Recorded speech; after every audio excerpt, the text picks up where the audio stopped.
Hi மக்களே, இன்னைக்கு மும்பை வடப்பாவ் சாப்பிடுவோமா? நாங்கள் வந்து எங்கள் பில்டிங் பின்னாடி இருக்கிற கல்லி வழியாக நடந்து மீன் கடை மைதானத்தில் தான் ஒரு வடப்பாவ கடை உண்டு. தமிழ்கார அணைச்சி தான் போட்டிருப்பாங்க. வடப்பாவ் சூப்பராக இருக்கும், ரொம்ப டேஸ்ட்டாகவே இருக்கும். அங்கே நான் போகக்கூடிய நேரம் கரெக்டாக சூடாக வடப்பாவ் போட்டுட்டு இருந்தால் வந்து ஆளுக்கு ஒரு வடப்பாவ் வாங்கி சாப்பிட்டுட்டு கொஞ்சம் மாதிரி வீட்டுக்கு பார்சலும் வாங்கிட்டு வந்தோம். வடப்பாவ், உருளைக்கிழங்கு பஜ்ஜி, வெங்காய பஜ்ஜி, வேறு பாலக்கீரை பஜ்ஜி, சமோசா, கட்லஸு, மிளகா பஜ்ஜி, முட்டைப்பாவு, வேற அந்த சட்னி, அந்த பொடிலாம் ரொம்ப நல்லா இருக்கும். பாம்பேயை பொறுத்த வரைக்கும் பாதி வரைக்கும் சாப்பாடே வடப்பாவு தான். பாம்பேல மோஸ்ட்டாக நிறைய பேர் ஃபேமிலி ஊரில் விட்டுட்டு இங்கே வந்து தனியாக தங்கி இருக்காங்க, ரூம் ஷேரிங்கில் இருக்காங்க, பொங்கல் வீட்டிலலாம் சாப்பிடுவாங்க. சம்டைம்ஸ் அவங்களுக்குலாம் ஒரு டைம் எங்கே வெளியே சாப்பிட்ற மாதிரி இருந்துச்சுன்னா மணி சேவிங்ஸ்க்காக இந்த மாதிரி ஒரு நேரம் வடப்பாவ், பஜ்ஜிப்பாவ் இந்த மாதிரிலாம் வாங்கி சாப்பிட்டு அவங்களோட மணியும் சேவ் பண்ணிக்குவாங்க. ப்ளஸ் அவங்களோட பசியும் அவங்களுக்கு அடங்கிடும். வடப்பாவ் எப்படி ஃபேமஸ் ஆச்சுன்னா 1966 தாதர் ஸ்டேஷனுக்கு வெளியே அசோக் வைத்தியன்னு ஒருத்தங்க தான் வடப்பாவ் கடை ஃபர்ஸ்ட் ஸ்டார்ட் பண்ணியிருக்காங்க.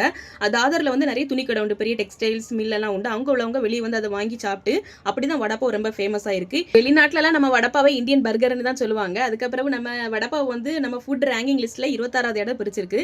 யாருக்கெல்லாம் வடப்பாவ் ரொம்ப பிடிக்கும், வடப்பாவ் விரும்பி சாப்பிடுவீங்க, தாராவில இந்த கடையில யாரெல்லாம் வடப்பாவ் சாப்பிட்டுருக்கீங்க, வீடியோ பார்க்குறவங்க மறக்காம கமெண்ட் பண்ணுங்க. நம்ம இன்னொரு வீடியோல பார்க்கலாம். Tata bye bye, see you, thanks for watching.